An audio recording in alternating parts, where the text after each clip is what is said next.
Is-Sur Malija dejjem kien Surmas tajjeb u dejjem kien inklużiv. Naf li huwa bniedem li dak li jgħid jagħmlu.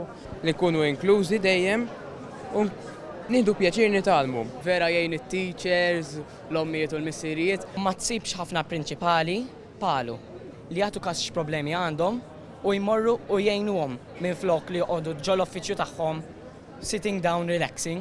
U kien verament jisma' il-ħen tal-istudent. Konvint li jimxu fuq il-prinċipji insara. Dejjem jara kif jista' jaħdem aħjar għall-iskola. Mr. Malija dejjem bil-bib miftuħ, illum kif tistgħu taraw. L-ewwel darba f'għaxar snin l-bib tal-iskola magħluq. Sur Malija huwa pastun mhux tal-iskola biss, u għall-istaff kollu, għall-ġenituri, u huwa pastun ħafna anka fejn jidħlu familji. Hekk ġie deskritt is-Sur Mast Mario Malija illi serva fit-tmexxija tal-Kulleġġ St. Albert għal dawn l-aħħar 17-il sena.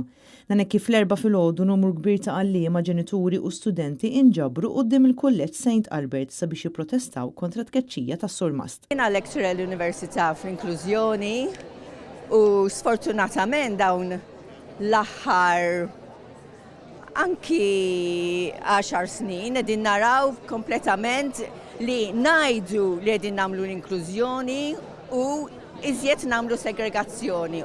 Affarijiet bħal dawn huma simbolu tal-affarijiet kollha li qegħdin jiġru f'Malta bħalissa wkoll, illi nies illi jkun ħaqhom jitkeċċew biex minflokhom jitlu nies illi ma ħaqhomx. Tija taqa' tas-sallet anke t-tifel tiegħi għax kemm tispjaċih. Jiddispjaċini li nara dal-affarijiet. Meta bniedem ikun ħadem u tal-almu tiegħu kollu biex nimxu il-qudiem.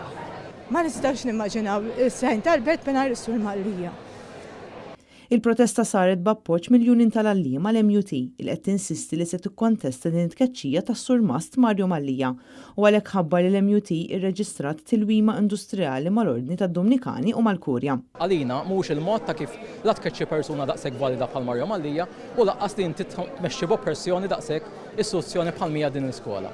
Meta kien qed indirizza lil media l-President tal-MUT qal li r-rettur ma jafx kif titmexxa skola għax mhuwiex edukatur u tefa' dubju fuq it-tmexxija tal-bord tal-istess kulleġġ. Fid-dawl ta' deċiżjoni li ttieħdet fil-konfront ta' Mario Malija, l-MUT qed tinsisti wkoll li l-bord tal-kulleġġ ma jgawdi ebda fiduċja u għalhekk għandu jirriżenja. Ġaraw ukoll metodi oħra oppressivi fejn inti inbatu tliet ittri legali lill-membri tal-istaff sempliċement għax ħajkunu qegħdin jipparteċipaw f'din manifestazzjoni ta' dalgħodu u barra minn hekk kien hemm ukoll abbuż verbali mill-konfront tal-istess tmexxija tal-iskola ir-rettur fil-konfront tal-membri tal-istaff, proprju minħabba l-istess raġunijiet.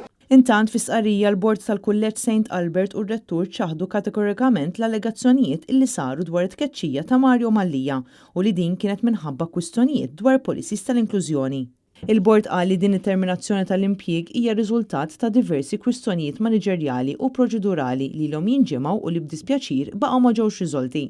Fis-qarrija separata l-Assoċjazzjoni tal-Iskel tal-Knisja saħqet li tinsab iddispjaċuta li d-differenzi bejn il-bord ta' tmexxija tal-kulleġġ u l-kap tal-istess kulleġġ ma ġewx riżolti u waslu għat-tmiem tal-impjieg ta' Mario Malija.